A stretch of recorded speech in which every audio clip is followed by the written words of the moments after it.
You're under the blanket now, aren't you? I'm hoping that it comes through just that much cleaner. Well, I appreciate your dedication, your commitment to quality. I'm a giver. What can I say? That's right. Couldn't give me enough notice to show up on time to record this, but you know. Busy man. Who's counting? Me.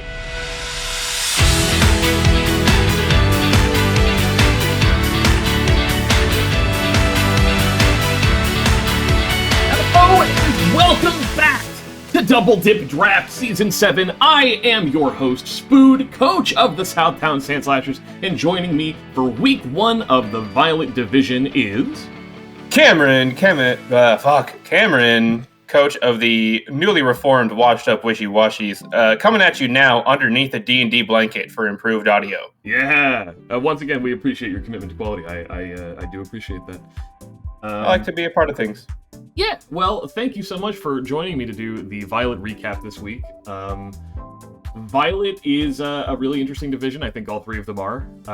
Violet notably has IDM and Claire and Aurora in it, so it's a little bit bonkers crazy.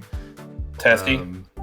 And, week 1, it's a big week, right? Like, obviously, if you totally bomb it, then there's always the room to come back over the next 6 weeks, but... obviously, and I'm sure you can relate, you want to start off with a better record as opposed to having to claw your way back from a worse one.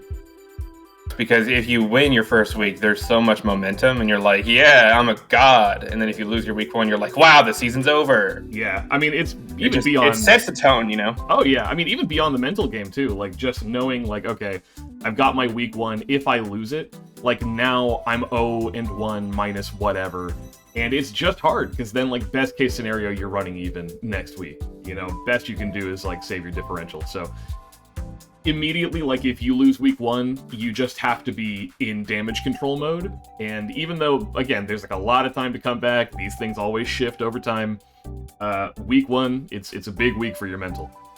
And it's, too, man, if you lose week 1 and then suddenly you're trying to play to preserve differential, and then you suddenly make plays that are a little too obvious because they're too safe, or you're a little too aggressive because you really want to snowball against your opponent to get it back, and it's a whole tizzy.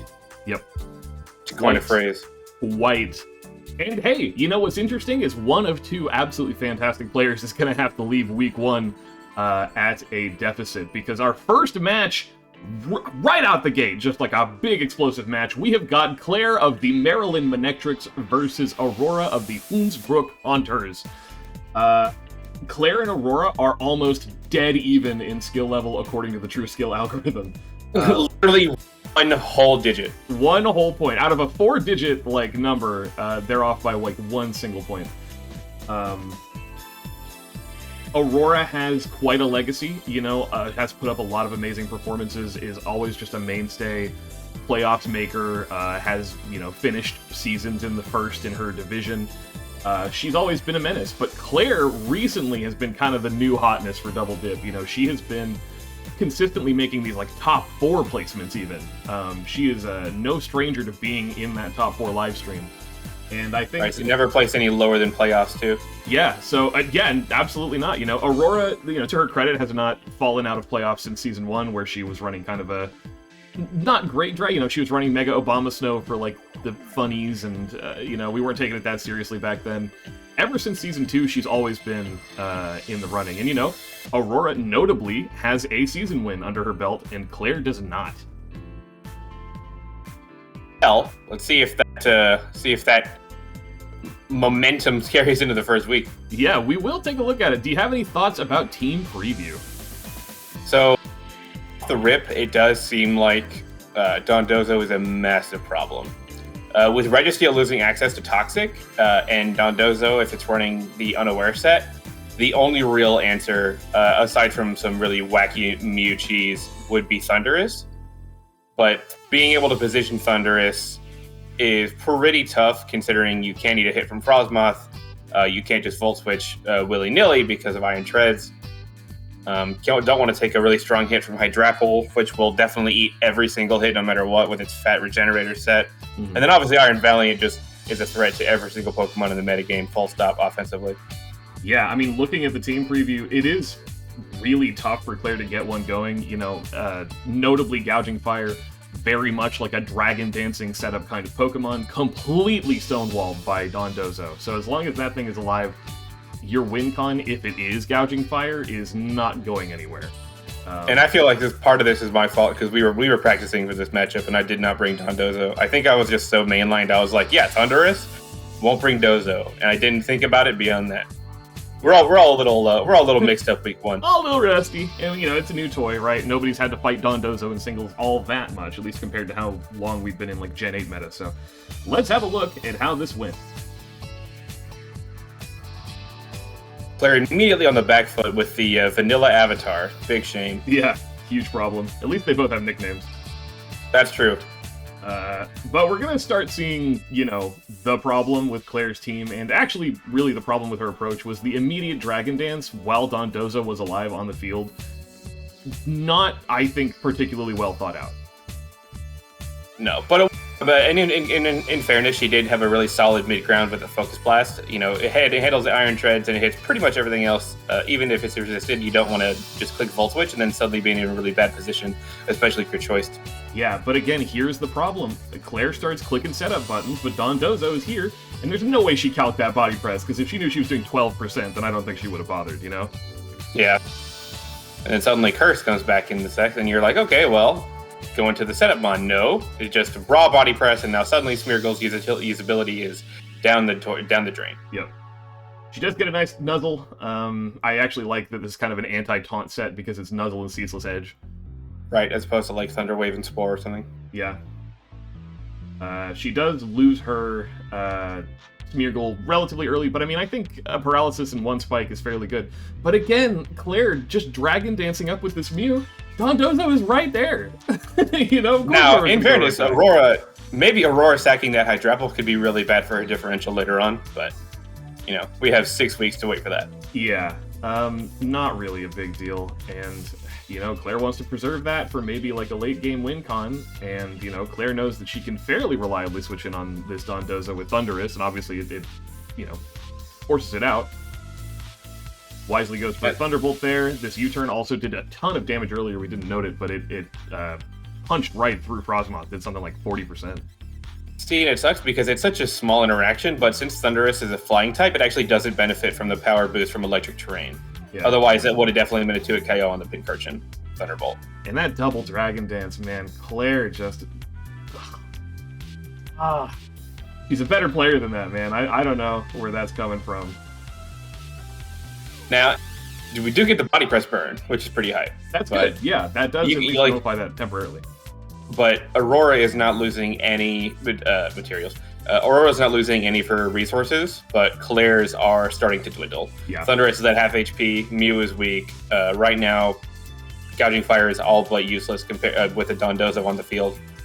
Yeah, I mean, as soon as she can deal with Dondozo, like, I think this becomes a lot easier, like, very doable with, you know, combination like Mew and this double defensive setup Registeel and, you know, Gouging Fire. But she's just not playing into Dondozo the way that she needs to. And then the rest is just tragic, because at some point it does feel like you were gaining ground, and then suddenly all of it just gets reset. Yep. Now, Dondozo does often run Rest. It's not running Sleep Talk this time, because it needs like both of the other coverage moves plus setup. And even then, Earthquake and Body Press are not touching its main counter in Thundurus. And it sucks because what is Claire supposed to sack there? Because Mew and Gouging are both set up, but if she loses the Thundurus, there's no answer to Dondozo. But if the Dondozo's dead, pretty much any Pokemon can reliably set up in front of something that is not Iron Valiant. Yep. So it's a really hard, like, it's like you just have to play.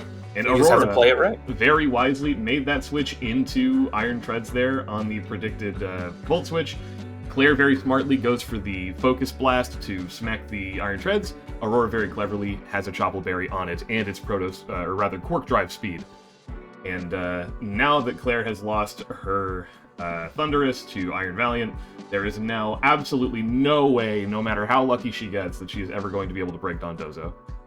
So that's basically the game. And that's the game, you know. It stinks because I don't want to say that it was lost at team preview, but like, especially losing the utility Smeargle so fast, it made the board a lot more splashable for Aurora. She was able to pretty much switch out with impunity.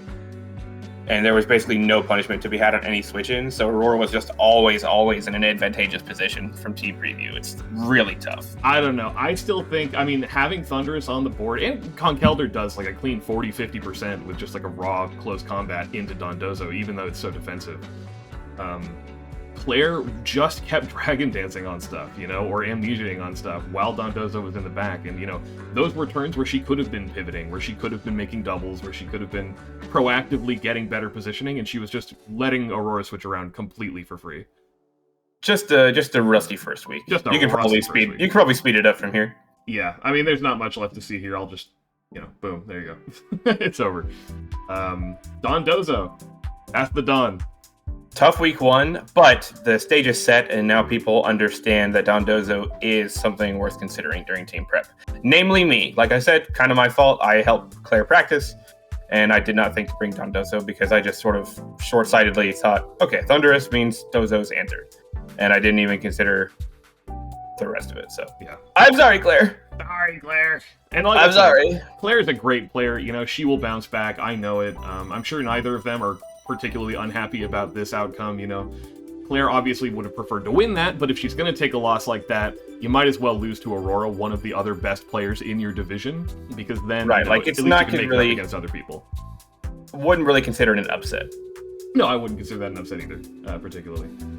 But you know, Claire's got more knowledge now. Aurora sitting very comfortable at a 4-0 into week 2. All right, match number 2. We have Mass, coach of the newly rebranded Treasure Town Togetics, if I'm not mistaken. That's right? correct. Versus Resident King of Double Dip Draft IDM4. Coach of the Brussels Espeons. Right. Problematic, I would say. Not so good. If you're Mass, you are, you know, you're kind of coming to grips with your play. You've not made it to playoffs yet, but you're incrementally doing better every season. He did defeat Bananas in the off-season for whatever that's worth. You know, debatable value on that win, but it's, you know, in the context of, like, he has to fight IDM, you really gotta rest on your laurels of, like, you have to believe you can do it if you even want a chance to do it, right? Like, it's not something you can go into with a half heart. Yeah. I mean, you gotta play, and you gotta play seriously. Yep. I know we mentioned this in the, preview area, but basically IDM has committed to not taking this season as seriously as usual. He still has absolutely a crazy team, and it's always going to be IDM, so, you know, we dropped his seed like a little bit, but not that much in the grand scheme of things. So, you know, potentially a more defeatable IDM than usual into Mass, who is, again, you know, ratcheting up his performance bit by bit by bit. You know, I mean, at least from team preview, Mass has some very good tools. Right, like Chestnut and Tauros can both pretty reliably switch into Ursaluna, depending if it's, you know, if it's Intimidate and not like a Cud-Chew set or like an Anger Point set. Obviously, Dragapult is probably the most problematic Pokemon in just any draft league. Mm-hmm. It just fills the role that it needs to so well, and you can pretty much bring it to every single match without fail. Enamorous, especially if it's Scarf, could get off a pretty reliable like Superpower or like a Moonblast even if it's Specs, because, you know, Pokemon can handle both sides. I'm a big believer in Alolan Muck, and especially if it has something like Earthquake or Bulldoze or whatever ground type coverage it gets, because I know it gets something. Mm. It can pretty easily handle probably 4 or 5 out of these Pokemon, honestly. It can definitely handle Shiftry, Revivrune, Primarina, and probably Raikou as well, set depending. And I do think we're overlooking just Dragapult, possibly the greatest draft Pokemon of all time. Enamorous as well. Both of these Pokemon very capable of dealing with Annihilate, which is otherwise a very suffocating Pokemon to deal with.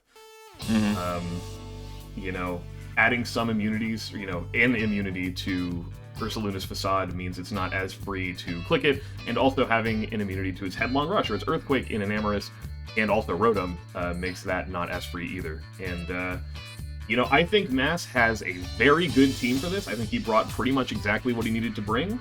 I think IDM has a lot of, you know, solid stuff in here. I mean, Ursaluna's so impressive, Raikou very underrated, Annihilate is Annihilate. But let's kind of see how it played out,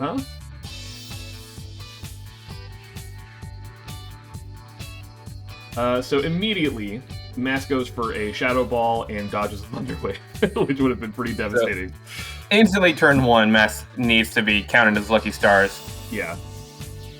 Because that could have been bad. Volt Switch does a pretty astounding amount of damage. The raw Flare Blitz actually does look like it'd be a tier KO after Leftovers, which means Tauros is a pretty strong pick. But obviously, Primarina can come in and pretty much sponge it. I actually didn't even know Annihilate got Stealth Rock. That is news to me. Yeah, I think I did know that, but I can see why you wouldn't expect it to. It's weird. It's like, you know, Wigglytuff getting it. Like, why? Yeah. Or Celebi. IDM positioning is Reverbermin. This is a very threatening Terra Sweeper, by the way. Oh, yeah. Not worth messing around with. And honestly, the knockoff is a pretty okay mid-ground because, you know, if, like, the Shuka Berry was there, so if there was some ground coverage, Reverbermin obviously would have ate it. However, with Tauros in the back, I don't think, and Chestnut even, I don't think I very much agree with losing the Muck, because now Primarina becomes a much bigger problem. Obviously, the ground Terra Chestnut in the back means it's not as wholly an issue for the Fairy type, but then it trades it for a water weakness. So right, and IDM quite happy to take advantage of that water weakness. I'm surprised no Terra Blast on it. Yeah, but I mean, and Chestnut has like the 4 move slot syndrome. It's honestly it's an extremely versatile Pokemon, and that one is tough. You want to pause it right there? Yeah, let's take a moment to discuss that. So, firstly, I thought when that happened, when I saw that, I was like, oh god, the Raikou is Scarf. No, Raikou just hits like what 372, I think. It's faster than Enamorous. That's all you need to know. Yeah. So, I mean, ow. You know, like I don't have a more complex something to say there. It's just. It's tough. Enamorous basically dies for no reason, and now suddenly it becomes a lot Mass harder. is back foot in the worst way. Yeah. Couldn't reliably click Shadow Ball because Ursaluna is already just sitting there in the back. Yep. I think maybe the Darts or the Draco would have probably been a better choice there. Yeah. IDM does smartly do a nice mid-ground crunch. Opts to switch out. That is a crazy Thunder Wave. I mean, he did Thunder Wave into an Ursaluna, which is a ground type that also is statted, so that like doesn't work for 2 reasons, but he does get value out of it. So that would not have been an accident. And thanks to this paralysis, Tauros actually comes in and gets at least 1 more kill. Yeah. So well, actually, it reveals its Scarf here this turn as well, so it would have gotten that kill anyway. There you go. All right, now 3-3. You know, they're still possible. Yeah, now you can't remove these rocks, so your Tauros is as good as dead. Right, but depending on this, if it was like AV Primarina, you could probably get lucky with a little bit of Thunder Wave cheese. But it seems to be the calm mindset. And now, if you were to ask me, the writing is kind of on the walls here. Yeah. Rotom is a special attacker, Dragapult is a special attacker, and Tauros is dead to rocks. So at this point now, it's kind of just a gamble. Yeah, at this point, I think what I am going to do is not watch this game anymore, because even though it's still 3-3, you might think that it is worth, you know, seeing what happens and who wins, but Mass is effectively backed into a corner. All he can do is Hydro Pump and Pain Split and Volt Switch. If he Volt Switches, he's taking rocks. You know, all he can do is switch into Dragon Bolt and switch back.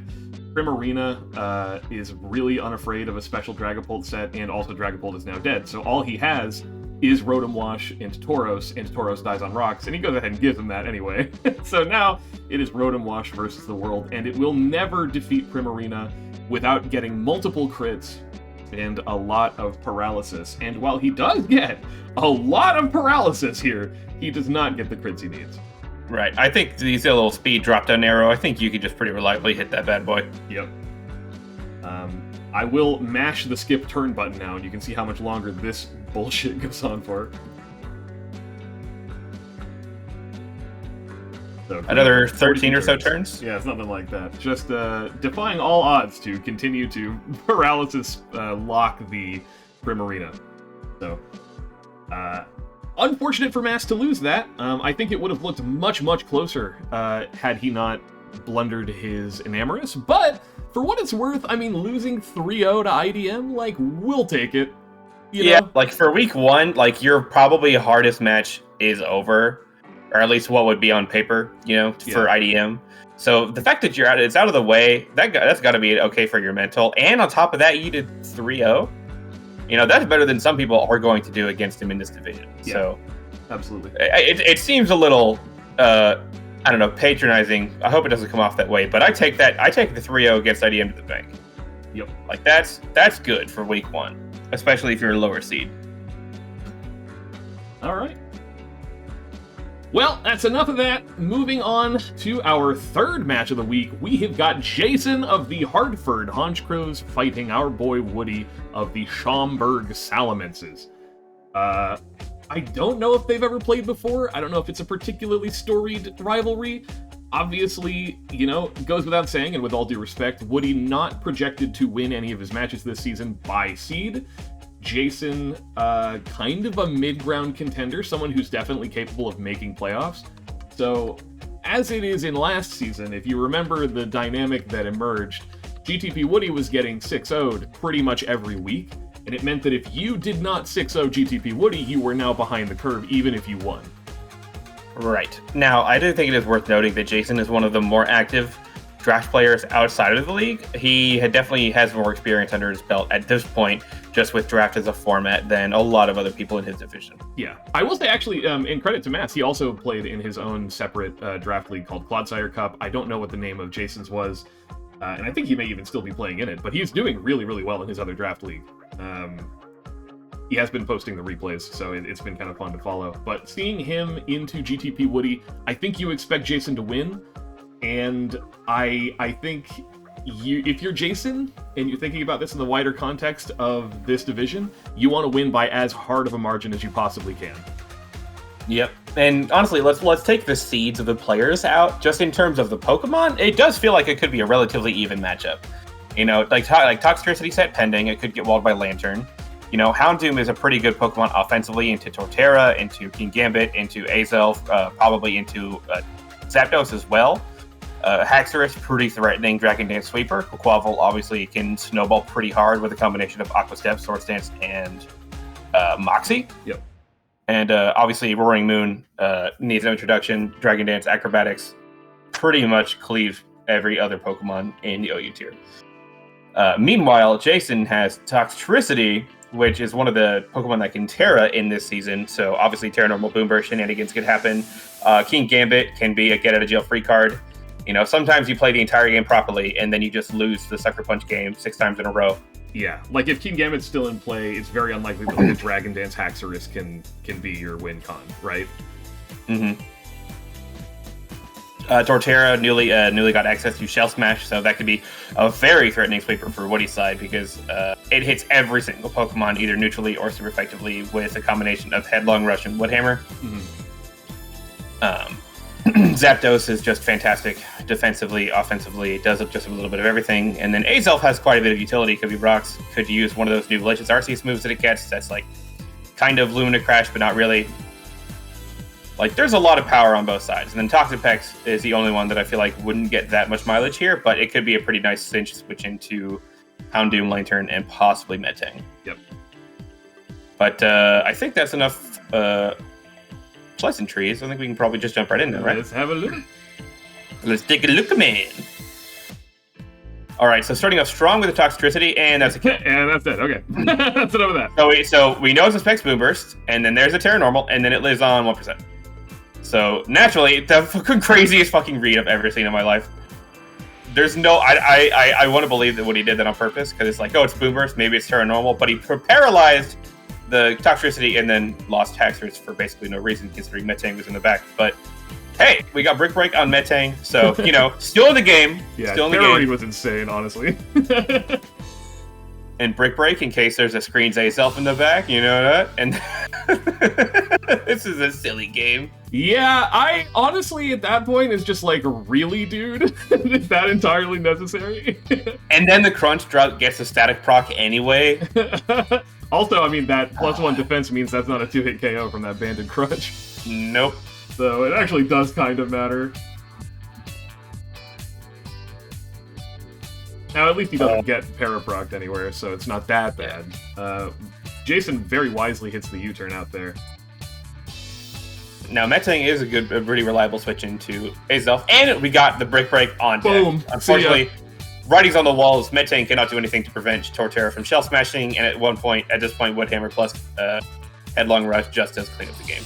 Now, Zen Headbutt, in theory, like Zen Headbutt into Bullet Punch, if you'd maybe gotten a crit or something, could have gotten this into a more workable state, but I don't know, he still missed it. So Jason maybe didn't even need the luck that he got in this game, but it sure was nice. That is Jason versus Woody. Yeah. Week 1, DDL Season 6. Speaks for itself, really. There's not much to say about it. Jason just kind of never lost the advantaged position, and any time that it looked like he might even lose a little bit of positioning, he just got a little bit lucky. You know, he got an Ancient Power boost, right? Or a Static Proc, or, you know, dodged a Zen Headbutt. Like, even just these little microscopic things that may have helped Woody win in the end did not work. And Woody, I don't think, used all of his resources. Like, he could have probably calced the Boom Burst kill and then realized that Metang could come in on a Specs Boom Burst. You know, losing Haxorus instantly, losing, what was it? Houndoom, I think. Yep. First turn, instantly. It just was it's just tough. It's just tough. I don't think he used all the resources that were available to him. But, you know, it's week 1, you know. Still feeling it out. You got time to bounce back. That's fine. You got time to bounce back, getting used to the draft, you got new toys, you know. And Jason, I mean, very happy to get that 6-0, sitting very pretty at the beginning of his season. All right. We have our third match? This is our 4th match. It's the final one of the week. 4th match. All right, final match. We got Cabral, which for those that watched the overview know that I absolutely adored his draft. I think it's really, really fun looking. Coach of the Hash Slinging Aegislashers. And then we got Milo Mega, the Canadian Cottonees, I believe. That's right. Correct? Yes.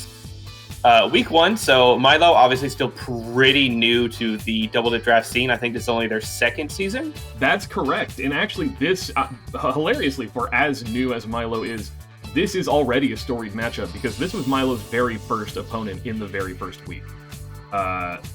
The very first love a little bit of history there. Yeah, was Cabral, and you know, Cabral beat Milo pretty convincingly back then, and you know, Milo was very enamored by Cabral's chipper attitude, his well-to-do sportsman-like. He does. Cabral is one of my favorite people in DDL because even when you want to be upset because you lost him, he's like, "Oh well, I have the personality of ice cream, so you can't stay mad at me." So true. But, you know, Milo did request some help, and he took it very seriously to try and beat Cabral in this season. And, you know, I know Cabral was also obviously taking it seriously. Cabral has been very determined to make it into playoffs every season. And in a division like his, you know, even though he is theoretically maybe in the top 4 of his division, he has the most to lose fighting into players who are ranked below him. And so, can he pull off the back-to-back on Milo, or is Milo going to be starting this season on the back foot too? Now, I will say, if we're looking at this, like we did with Jason and Woody, you know, take the seeds, take the player out of the equation. If we're just looking at Pokemon, it looks like the electric types do kind of have just free reign to do basically whatever they want to. Like, yes, you'll always have Electros as a switch into like a Volt Switch or to like a Thunderbolt.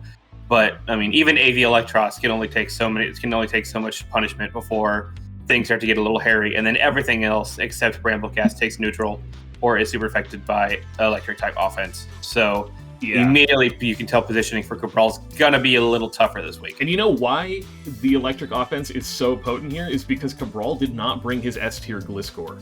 Mm-hmm. And obviously he was scared of Kyurem. That goes without saying. Kyurem does amazing into this entire team. Its coverage just blanks absolutely everything, basically. But no Gliscor means that Regieleki and Alolan Raichu both run wild.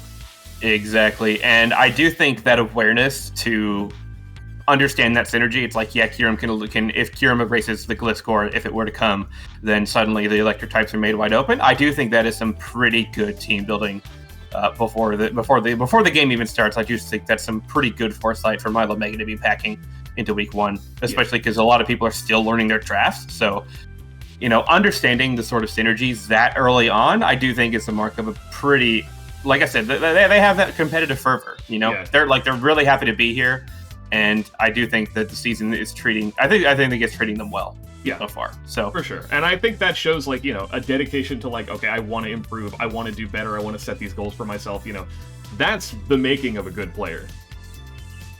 Exactly, and honestly, not to discount Cabral's tools either. I mean, it's hard into Kyurem. Every matchup's going to be hard into Kyurem.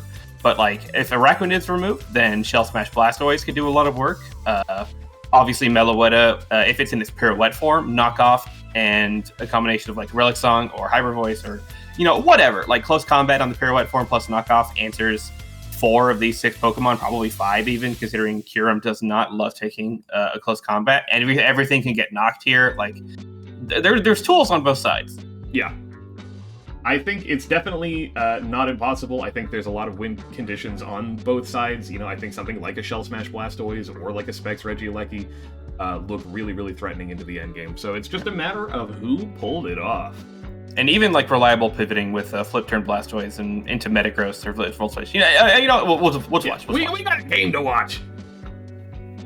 You can't just talk about it. You have to play too. That's right. Unfortunately, you can't just team build every week and then not play the game. And this Araquanid doing quite a lot of damage and taking even more off of the newly introduced Supercell Slam. Popped off at the Supercell. It's such a unique move to see on Electros, and it's the thing that cinched the kill on Araquanid. And then close combat comes in, so Cabral in a pretty good position. Yeah. Right off rip, he's got 2 Pokemon almost completely gone, got a full health Metagross. I was really expecting a weakness policy here, which, as you can see, AD's a Fire Blast, and it's not. Yeah. But there was a chance that Cabral could have just won it from there if it was policy. Sure. But the Shuka Berry, again, just really good awareness on Milo Mega's part in the team builder. Yep. It feels like they have a solution for just about everything that they can think of. Yep. And then look at that! Balloon Raichu to switch into Metagross. Milo Mega was on their A game this week. Yeah, they were cooking. And it's a little weird interaction with the balloon and electric terrain, but anyway. Yeah, true. I mean, the thing is, even if you get the electric terrain up, at least the Volt Switches from Cobalion and Regieleki are both stronger as well. Even if your balloon prevents you from touching the ground and therefore getting the stronger electric moves. Exactly. Now, the spikes are pretty fortuitous, because I think that means Kyurem dies if it's not heavy-duty boots, because it's at 7%. And obviously, if you can force Slowbro out, especially with something like Haze Blastoise, then spikes get you quite a bit of mileage. Yep. Mileage Mega. Although Regieleki is a boots user and is notably quite good at rapid spinning. But who needs rapid spin when you can just kill stuff? Yep, exactly. You can, and honestly, why even risk it when Bramblecast is still in the back, Yeah. Blastoise having Fake Out is so weird to me. What a strange move. Yeah, I had no idea that it even got that, to be honest with you. Bramblecast. There's that transistor. Even the nerf transistor, obviously, crit did not matter unless it was a really, really goober roll, but yeah, I don't think it would have mattered. Kyurem with a safe sack to eat the Fake Out so that Regieleki stays healthy. Yep. Because and it comes right back out. Yep, might as well keep all of your electric types alive. Yeah, and it's not like there's any ground types or grass types hurting you anymore. What's Cabral even supposed to do about that, He's just kind of in the blender now. Yeah. And honestly, this is Raw Focus Blast. I'll never not respect Raw Focus Blast. Couldn't be me. I hate that. But. Yeah. Flash Cannon, and suddenly, this went from a game where Cabral was 6-5 to a game where he was 1-4. In only a couple of turns. Milo this is the problem, right? When your S tier is so good, when it's Gliscor and you're building around having Gliscor to support your team and deal with counters to your strong sweepers, if you don't bring it, even if you're scared of Kyurem, the team just falls apart without its linchpin. And Milo melted Cabral. It was, after maybe 2/3 of the way through, the game was very over. Once that Metagross took that chip, and it revealed itself to not be like a weakness policy sweeper. A lot of the offensive presence just kind of disappeared. Just fizzled, yeah. Which is unfortunate. Cabral is a great player, and Milo was so on it that week. I mean, I really like that. I know Cabral came in with a little bit of Johns. He was really busy that week. He had a lot of stuff going on his job, so I know that. We give you respect, But you got to give credit to Milo. All of the prep really came together in at least some little way. Right, like everything did something. Slowbro had the matchup into Metagross. Raichu had the balloon to switch in. Kyurem is Kyurem. Yep. Like the boots on Regieleki kept it safe from the spikes, which meant it was able to more freely volt switch out and do a lot of damage. It just, I don't know. So I think I'm really, really impressed with Milo's building this week. Yeah, it was really good. I helped them. So, we did some very good building together, I think. But look at you. I can't help myself. Milo did a very good job. A lot of that stuff was Milo's ideas. We just, sharpened the sword into a beautiful blade with which to slash up the hash slingers. So, Milo, very strong 4-0 to start off their season. And let's finish up with these stats. Yeah, let's talk about the season. So, I will take the top 4. You can have the bottom 4. After week 1 of Violet, we have got Jason of the Hartford Honchkrows leading the pack at 1-0 plus 6. We've got Milo in second place, tied with Aurora, which are the Canadian Cottonees and the Hoensbroek Hunters, respectively, at 1-0 plus 4. And in fourth place is IDM of the Brussels Espeons with a 1-0 and plus 3 differential. And on the back foot, we've got Treasure Town Togetics at 0-1 minus 3. Claire, Maryland Manectrics at 0-1 minus 4. Cabral, Aegislashers at 0-1 minus 4 as well, tied to Claire. And then Woody, Schaumburg, Salamences 0-1 minus 6. Tough first week, I will say. Very tough. Surprising to see both Claire and Cabral down in the bottom half of Violet off of week 1. Always got stuff to, it's always going to change. We'll see if Milo and Jason can, continue to hold those top 2 spots. We'll see how Aurora and IDM kind of cruise through the rest of the season. But really, just kind of a surprising week 1, I think. It definitely didn't go as it would have gone on paper, I think. No, I wouldn't have predicted that. I think, Mass did remarkably well into IDM, all things considered. Claire, unfortunately, bombed into Aurora harder than we would have hoped. Cabral losing to Milo is a very notable upset, and, of course, Woody things happen. Yep. But, he's still here. He's still hacking it. It's not over for Woody yet. It's only week 1. Very explosive first week, though. I would highly recommend you check out the Teal Division recap if you want to see some more 6-0 action. And maybe skip the Scarlet recap this week. It wasn't that good. It's not a lot of cool stuff happened over there, so, I wouldn't worry about it. You know what? That's okay. You don't have to watch it again, brother. Thanks. But the people do. The people want information. All right. Well, as always... Go ahead. Their Pokemon knowledge must be slaked. That's true. If you want to keep up with the season, make sure to check out the Teal and the Scarlet Division recaps. And big fan of Teal Division this week, yeah. Big fan of Teal Division. And we are looking forward to seeing you guys next week to let you know how the Violet Division shakes out. I have been Cameron, chemist of the fucking... Just never mind me. We're done talking. Pretend that didn't happen. Pretend that didn't happen. This is chemist coach of the washed up wishy-washies.